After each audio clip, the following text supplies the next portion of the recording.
جیسے علامہ اقبال کہتے ہیں نا، تھا جو ناخوب بتدریج وہی خوب ہوا، جو برائی تھی آہستہ آہستہ آہستہ آہستہ وہی اچھا بن جاتی ہے۔ تو میرا خیال ہے یہ دونوں چیزوں کے اندر پوری کی پوری بیہیویئرل چینج کی فارمولہ موجود ہے سمجھنے والوں کے لیے۔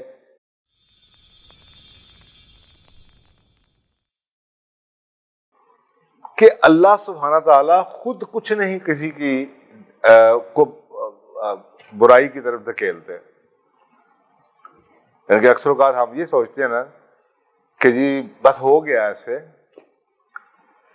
جب تک کہ ہم خود کچھ نہ کریں۔ پچھلی آیت کے اندر بھی یہ بڑا کلیئر تھا کہ اللہ ایسا نہیں کہ کسی شخص قوم کی حالت کو ایسے بدلتا ہے جب تک کہ پہلے اس نے خود کچھ نہ کیا ہو جس سے یہ ممکن ہوا ہو۔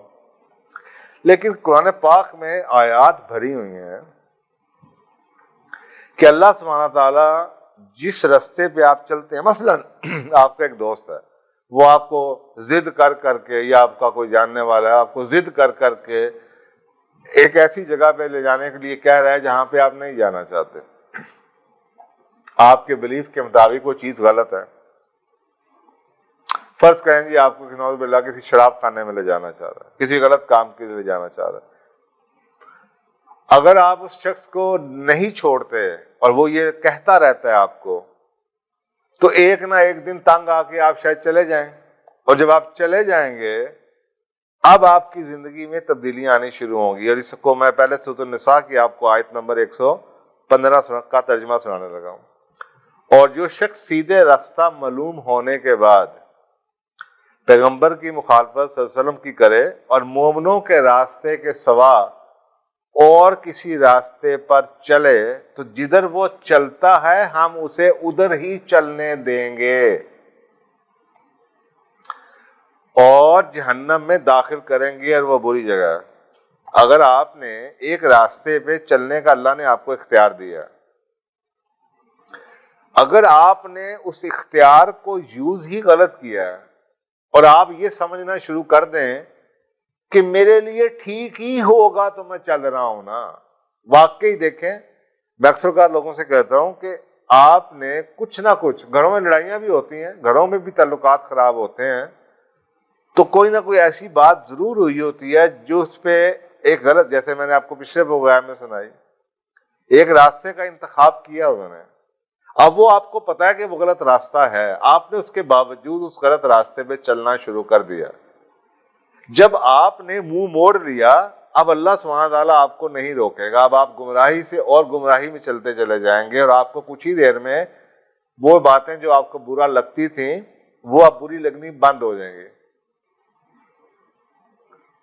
جیسے علامہ اقبال کہتے ہیں نا، تھا جو ناخوب بتدریج وہی خوب ہوا، جو برائی تھی آہستہ آہستہ آہستہ آہستہ وہی اچھا بن جاتی ہے۔ کہ غلامی میں بدل جاتا ہے قوموں کا ضمیر، کہ جب آپ غلام بن جاتے ہیں لوگوں کی سوچوں کے، تو پھر آہستہ آہستہ آپ کو بھی برائی آپ کو اچھی لگنی شروع ہو جاتی ہے، اور آپ وہی کرنا شروع کر دیتے ہیں۔ اور عین انسان کی طبیعت ایسی ہے کہ وہ کسی کام کو برا سمجھ کے اکثر اوقات نہیں زیادہ دیر تک کر سکتا۔ آپ کو ایک کام برا لگا ہے، یا تو آپ اس کام کو چھوڑ دیں، اس کام کو کرنے والوں سے بھی دور ہو جائیں، لیکن اگر آپ نے یہ نہ کیا، اس جگہ سے اٹھ کے نہ گئے، تو آہستہ آہستہ صرف آپ وہاں پہ بیٹھتے رہیں اور وہ سنتے رہیں وہ برائی جو آپ کو ایک بہت بڑی برائی لگتی تھی، اب کیونکہ آپ پچھلے کئی مہینوں سے اس کے بارے میں روز سن رہے ہیں دیکھ رہے ہیں، آہستہ آہستہ آپ کی جو اس کے اگینسٹ نفرت ہے وہ کم ہونی شروع ہو جائے گی۔ کہ اگر تم نے ایک چیز کا انتخاب کر لیا ہے، اب تمہاری اللہ سبحانہ تعالیٰ کہتے ہیں اب تمہاری قسمت ہی ہے، اب تم اسی طرف چلو، تمہیں سمجھ دی، یا تو تمہیں سمجھ نہ دیا، تمہیں سمجھ تھی یہ برائی ہے، تم نے پھر اس کو چھوڑا، آنکھیں بند کر کے تم غلط راستے پہ چلے ہو، اب تم ادھر ہی چلتے رہو۔ اب میں اکثر کا لوگوں سے کہتا ہوں یار یہ تم رشوت کیوں دیتے ہو، یار تم یہ برائی، کہتے ہیں گھر کا خرچہ نہیں چلتا۔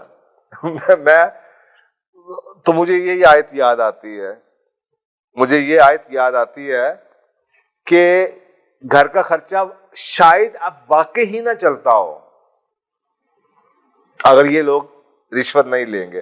وہ بتائے کہ جی جناب گھر میں یہ ہے، بچوں کی فیس ہے، بیوی بیمار ہے، وہ یہ ہے، وہ کچھ نہیں دیکھتے، وہ صرف یہ دیکھتے ہیں کہ گھر کا خرچہ نہیں ہوگا، ان کو اس کا آغاز کا نہیں پتا. شاید پہلی رشوت انہوں نے کسی اور طریقے سے لی اور یہ اس کو اوائڈ کر سکتے ہوں، پھر انہوں نے دوسری لی ہوگی، پھر کرتے کرتے اب واقعی ان کی حالت یہ ہے کہ اب ان کا رشوت کے بغیر گھر نہیں چلے گا. اب یہ اللہ کی سزا ہے، یہ میں آیت سنا رہا ہوں آپ کو. تم نے منع ہے نا، تم نے کیا نا، اب تم یہی کرو گے. تم نے حرام کھایا، اب تمہاری قسمت یہ ہے کہ اب تم ساری زندگی حرام ہی کھاؤ گے، حلال سے تمہارا گزارا ہی نہیں ہوگا یا تمہیں مزہ ہی نہیں آئے گا. اب یہ سمجھنے کی بات. ایک اور آیت سنیے، سورۃ توبہ کی آیت نمبر 115. اور خدا ایسا نہیں کہ کسی قوم کو ہدایت دینے کے بعد گمراہ کر دے جب تک کہ وہ ان کو وہ چیزیں نہ بتا دیں جن سے وہ پرہیز کریں. بے شک اللہ سبحانہ تعالیٰ ہر چیز سے واقف ہے.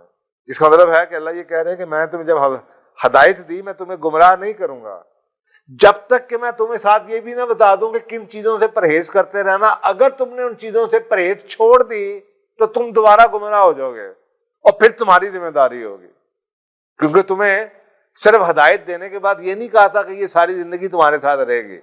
اس ہدایت کو پروٹیکٹ کرنے کے لیے تمہیں یہ بھی بتایا تھا کہ یہ چیزیں جون سی ہیں گمراہ کرنے والی، ان کو چھوڑ دینا. یہ چیزیں جن سے تم نے پرہیز کرنی ہے یہ بتا دی گئی تھی. ایسے دوستوں سے نہ ملنا، ایسی کمپنی میں نہ جانا، ایسی چیزیں نہ دیکھنا، ایسے جگہوں پہ مت جانا، یہ کام نہ کرنا، وہ کام نہ کرنا، یہ سوچنا نہ، سب کچھ بتا دیا تھا. اب تم نے وہ چھوڑ دیا، تم نے وہ پرہیز نہیں کی. اب تم نے وہ پرہیز نہیں کی، اب تم دوبارہ گمراہی میں گرو گے. اور اس دفعہ اس گمراہی سے اللہ کہتا ہے میں تمہیں نہیں نکالوں گا. تمہیں میں نے بتایا تھا یہ جو پرہیز ہے نا یہ ہم سے نہیں ہوتی.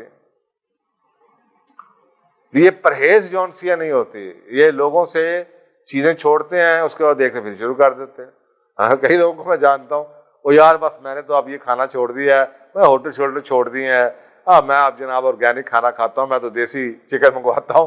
6 مہینے کے بعد یار وہ بڑا مشکل ہے، باہر جانا ہوتا ہے، یہ پھر شروع ہو جاتے ہیں. پرہیز نہیں، کیونکہ وہ دوست نہیں چھوڑتے، وہ لائف سٹائل نہیں چھوڑتے. جب وہ نہیں چھوڑیں گے تو وہ دوبارہ مجبوری بن جائے گی. تو وہ پرہیز کے بغیر تو آپ اپنی ہدایت کو بھی پروٹیکٹ نہیں کر سکتے. نعوذ باللہ. اور ہم یہاں پہ سمجھتے ہیں کہ جی ہم تو پتہ نہیں کتنے چیمپئن ہیں، ہم جو مرضی کرتے رہے، ہم تو دھلے دھلائے ہیں، اب ہم دھلے دھلائے رہیں گے. یہی حالت پوری کی پوری مسلمان قوم کی ہو گئی ہے. باہر کے ملکوں میں جاتے ہیں، کسینوز میں بیٹھے رہتے ہیں، ہر برائی کرتے رہتے ہیں، اس کے بعد کہتے ہیں ہم تو دھلے کے دھلائے ہیں، حج کر لیں گے جا کے، ہم ٹھیک رہیں گے. ایسی بات نہیں ہے. اللہ سبحانہ تعالیٰ قرآن پاک میں خود کہتے ہیں کہ اللہ اپنی سنت کو کبھی نہیں بدلتا، اللہ اپنے قانون کو کبھی نہیں بدلتا.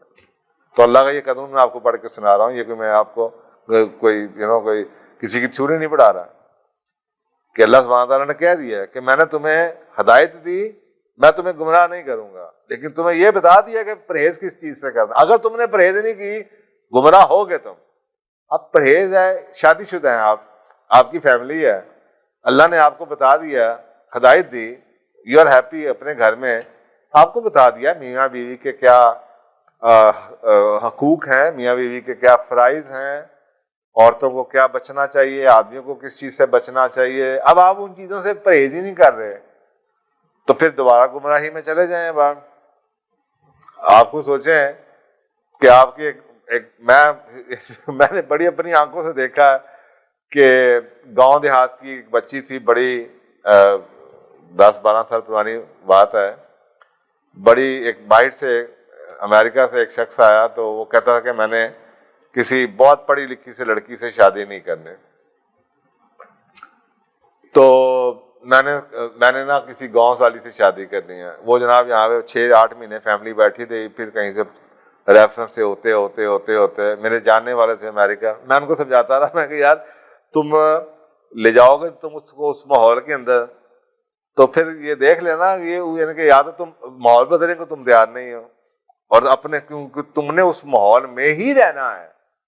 اب تم چاہ رہے ہو کہ میں ایسی ڈھونڈ لوں جو کہ اس ماحول میں سروائیو کر جائے. تو میں نے کہا چلو قسمت ازمائی کر لو.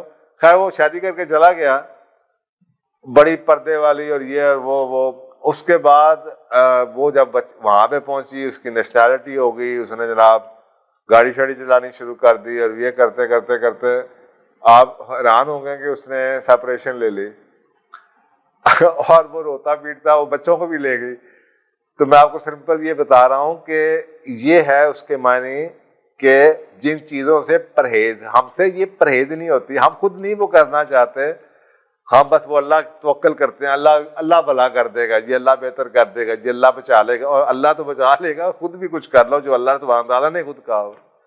اور تیسری آیت پھر سنیں، اکثر لوگ کہتے ہیں نا جی اللہ نے یہ کر دیا، دیکھیں جی اللہ کی نے ہدایت دی تھی جی، اللہ نے، دیکھیں اللہ تو بتا رہے ہیں یا خدایا کوئی ریفرنس تو صحیح کوٹ کر دیا کرو. یہ جو اب آیت سورۃ الصاف کی آیت نمبر 5 ہے، فلما زاغوا زاغ اللہ قلوبہم، یہ بڑی زبردست آیت ہے. پس جب وہ پھر گئے تو اللہ نے ان کے دل پھیر دیے. واللہ لا یہدی القوم الفاسقین، اور اللہ سبحانہ تعالیٰ نافرمان لوگوں کو ہدایت نہیں دیتا. یہ اوپر والی چیز کو تصدیق کر رہی ہے یہ آیت پھر، کہ نافرمانی جب انہوں نے کی ہے، جب یہ پھرے تو اللہ کہتا ہے میں نے ان کے دل بھی پھیر دیے. اب جب دل پھرے تو وہی چیزیں جو تمہیں اچھی لگتی تھیں، وہ نماز پڑھنا، وہ اللہ رسول کی بات کرنا، وہ مسجد میں جانا، وہ گھر میں ختم کروانا، وہ جناب اچھی باتیں کرنا، وہ ٹیلی ویژن کو بند کرنا، فضولیات کو، وہ ختم ہو گئی. جب تم پھر گئے تو تمہارا دل پھر گئے. اب وہ دل پھرے ہیں، اب وہی چیزیں جو تمہیں، جس کے بغیر تمہارا سانس نہیں آتا تھا، اب وہ تمہیں بری لگنے لگ پڑے ہیں.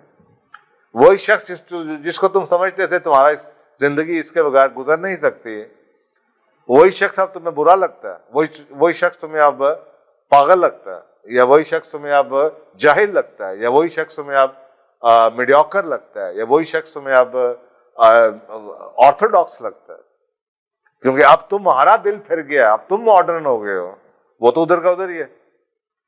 تو یہ ہے ان چیزوں کو اپنے دل کی تبدیلی، دل کیسے بدل جاتے ہیں، یہ اس کا جواب ہے. دل کیسے بدل جاتے ہیں، جو پچھلی آیت میں لکھا ہوا ہے کہ اللہ سبحانہ تعالیٰ نہیں بدلتا کسی قوم شخص فرد کی حالت کو جب تک کہ وہ خود نہ بدلے جو ان کے اندر ہے، نفسوں میں ہے، دلوں میں ہے. تو دل ایسے بدلتے ہیں.